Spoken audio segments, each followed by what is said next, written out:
అందరికీ నమస్కారం। నా పేరు చంద్రశేఖర్ యాదవ్, వైఎస్ఆర్ విద్యార్థి విభాగం అనంతపురం జిల్లా అధ్యక్షుడు।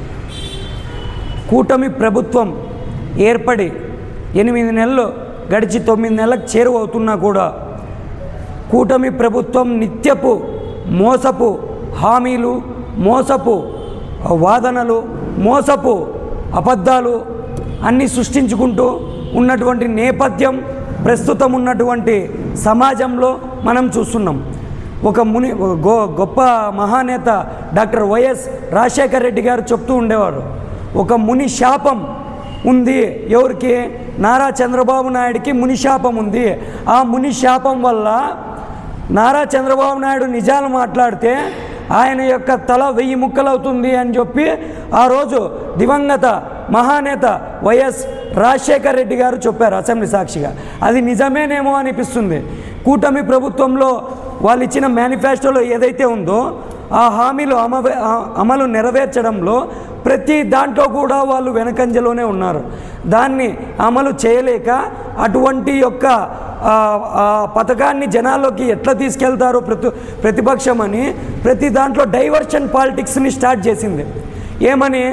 100 రోజుల పాలన అయితేనే ఒక డైవర్షను, ఇంకొకటి తెస్తే ఇంకొక డైవర్షన్ అని డైవర్షన్ పాలిటిక్స్ చేసి చేసి చేసి జనాలకు కూడా డైవర్షన్ పాలిటిక్స్ వచ్చిందంటే వీళ్ళు ఏందో చేయలేదు, దానికోసమే డైవర్షన్ పాలిటిక్స్ తెచ్చినారు అని జనాలకు కూడా అర్థమయ్యే విధంగా కూటమి ప్రభుత్వం డైవర్షన్ పాలిటిక్స్ తెచ్చింది। ఈరోజు ముఖ్యంగా మేము వైఎస్ఆర్ విద్యార్థి విభాగం తరపున అనంతపురం జిల్లాలో ప్రెస్ మీట్ పెట్టడానికి ముఖ్య కారణం ఏమంటే, నిన్నటి రోజున ఏదైతే గ్రూప్ 2 పరీక్షలు నిర్వహించము అని ఏదైతే చెప్పినారో మన కూటమి ప్రభుత్వానికి సంబంధించిన విద్యాశాఖ మంత్రి అయితేనేమి, మన ముఖ్యమంత్రి గారు అయితేనేమి, ఆ కూటమికి సంబంధించినటువంటి నాయకులు అయితేనేమి, వారు చెప్పినటువంటి మాటలు ట్విట్ అయితే ఒకరు ఉండదు, మేము పోరాడుతున్నామని పెడుతున్నారు। చంద్రబాబు నాయుడు గారు కూడా ఆడియోను వైరల్ చేశారు, అమ్మా ఈ ట్వీట్ ఇది ఉండకూడదు అనే ఉద్దేశంతోనే మేము ప్రయత్నం చేస్తున్నాము అని ఎన్నికల స్టంట్। ఇప్పుడు అక్కడ కోస్తాంధ్రను మరియు ఉత్తరాంధ్రలో ఎలక్షన్స్ జరుగుతున్నాయి కాబట్టి ఈ ఎవరైతే ఉద్యోగస్తులుగా రూపు చెందుతున్నారో, నిరుద్యోగులుగా ఉన్న విద్యార్థులు ఎవరైతే నిరుద్యోగులుగా ఉండి గ్రూప్ 2 ఎగ్జామ్స్ రాస్తున్నారో వీళ్ళు దాన్ని నుంచి డైవర్ట్ కావాలి, మా ప్రభుత్వం గొప్ప ప్రభుత్వం అనే ఒక ధోరణిలోకి రావాలి అన్న నేపథ్యంలో కూటమి ప్రభుత్వానికి చెందినటువంటి నారా చంద్రబాబు నాయుడు గారు హై డ్రామాను క్రియేట్ చేశారు। ఒక హై డ్రామానే క్రియేట్ చేశారు। ఏమిరా డ్రామా అంటే, వాళ్ళ విద్యాశాఖ మంత్రి నుంచి మేము మిమ్మల్ని రక్షిస్తాము, ఈ రోస్టర్ పద్ధతి ఏదైతే ఉందో ఆ రోస్టర్ పద్ధతిని మేము మార్చాలని ఏపీపీఎస్సీ కోరుతున్నాము అని నారా లోకేష్ గారి ద్వారా చెప్పనిస్తారు। ఇదే చంద్రబాబు నాయుడు గారు ఆడియో రిలీజ్ చేస్తారు, మేము నిరుద్యోగుల కోసం పోరాడుతున్నాం, గ్రూప్ 2 పరీక్ష ఉండకూడదు అని। లాస్ట్కి గ్రూప్ 2 ఉద్యోగానికి ప్రిపేర్ అవుతున్నటువంటి వారు ఏమిరా అని అంటే,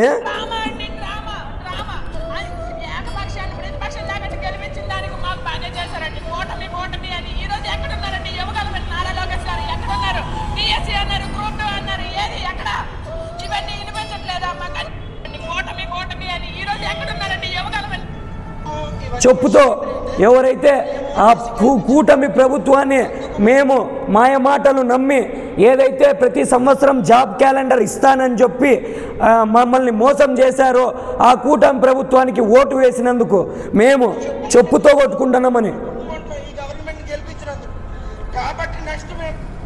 చెప్పుతో కొట్టుకుంటున్నారు। ఆ విధంగా ఎవరైతే నిరుద్యోగులు ఉన్నారో వాళ్ళు నిజాలు వాస్తవాలు గ్రహించారు। సరే, ఈ నిరుద్యోగులకు సంబంధించి ఎవరైతే ఉన్నారో వాళ్ళు రోడ్ల మీదకి ధర్నాకు వచ్చారు। ఆ ధర్నాకు వచ్చినటువంటి వారిని అర్ధరాత్రి సైతం ఈ విధంగా రోడ్లలో నుంచి పీక్కపోవడం, రోడ్ల మీద నుండి అరెస్టులు చేయడం జరిగింది।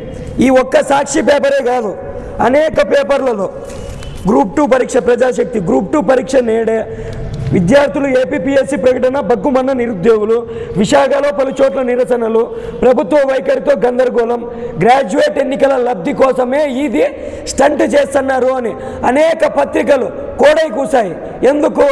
వాస్తవాలు ఏంటనేది పత్రికలు గమనించాయి, నిరుద్యోగులు గమనించారు, అందరూ గమనించారు. డిఎస్సిగా ఉన్నటువంటి ఎవరైతే డిఎస్సికి ప్రిపేర్ అయినారో 3 సంవత్సరాలు కరోనా నేపథ్యంలో ఉంటే 2.5 సంవత్సరం పాలన అందించినటువంటి జగన్మోహన్ రెడ్డి గారు డిఎస్సి లాంటి మెగా డిఎస్సిని తెచ్చి నిరుద్యోగులకు ఉద్యోగాలు ఇవ్వాలన్న గొప్ప ఉద్దేశంతో తెస్తే దాన్ని కూడా ఎలక్షన్ కోడ్ కారణంగా పక్కన నెట్టి ఈరోజు కాలాన్ని వెళ్ళబుచ్చుతున్నారు.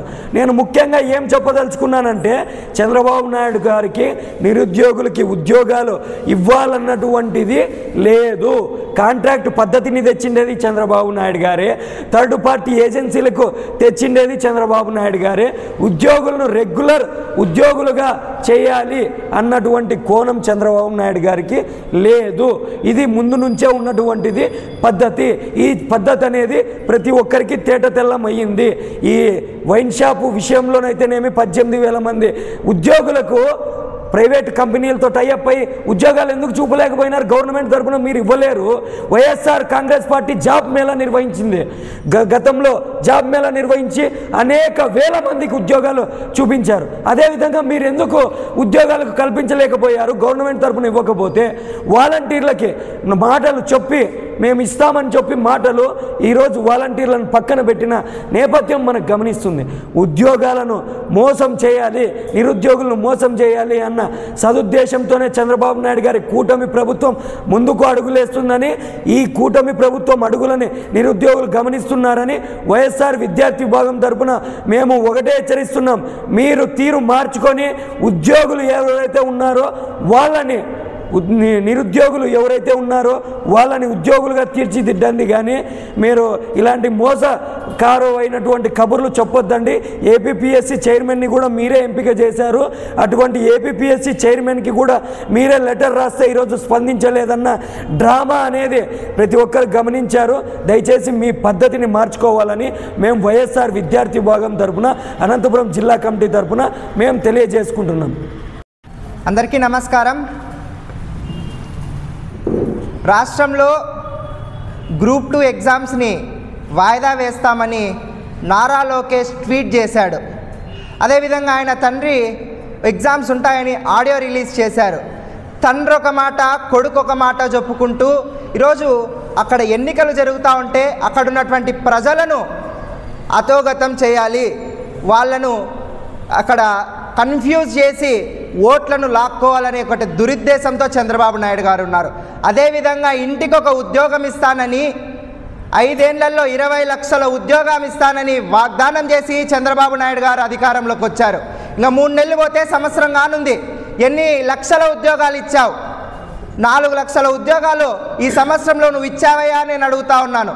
అదేవిధంగా నేను సంపద సృష్టిస్తాను, ఉపాధి కల్పిస్తానని వాగ్దానాలు చేసి అధికారంలోకి వచ్చావు కదా. ఈ మాటలు చూస్తూ ఉంటే మేమంతా ఏమనుకున్నామంటే రాష్ట్ర ప్రజలను ఉద్దేశించి మాట్లాడుతూ ఉన్నాడేమో అనుకున్నాం. కానీ ఈరోజు మాకు అర్థమవుతా ఉంది, కేవలం నీ కొడుకైనటువంటి లోకేష్కు ఉపాధి, దేవాంశుకు సంపద సృష్టించడానికి మాత్రమే నువ్వు ముఖ్యమంత్రిగా ఆ పీఠాన్ని అధిష్ఠించావని కూడా రాష్ట్ర ప్రజలందరికీ కూడా అర్థమైందని కూడా ఈ సందర్భంగా తెలియజేస్తా ఉన్నా. అదేవిధంగా మన సనాతన యోధుడు నిన్న గ్రూప్ 2 విద్యార్థులను పోలీసులు లాఠీ చార్జ్ చేసి ఈడ్చి పడేస్తూ ఉంటే ఎక్కడి పోయావయ్యా సనాతన యోధుడా ఈరోజు అని నేను అడుగుతా ఉన్నాను. కేవలం కాలయాపన చేయడానికైనా మీరు అధికారంలోకి వచ్చిండేది. ఏ పేపర్ తీసుకున్నా కూడా గ్రూప్ 2 పరీక్ష రాసేందుకు అభ్యర్థులను వాళ్ళని నిన్న లాఠీ చార్జ్ చేస్తూ ఉన్నారు. విద్యార్థులు అనుకుంటా ఉన్నారా? ఏమనుకుంటా ఉన్నారు మీరు? పోలీసుల వైఖరిని కూడా తీవ్రంగా కూడా మేము ఖండిస్తూ ఉన్నాం. వెంటనే గ్రూప్ 2 రాస్తా ఉన్నటువంటి విద్యార్థులకు ఈ కూటమి ప్రభుత్వం క్షమాపణ చెప్పాల్సిందిగా వైఎస్ఆర్ కాంగ్రెస్ పార్టీ విద్యార్థి విభాగం తరఫున డిమాండ్ చేస్తూ ఉన్నాం.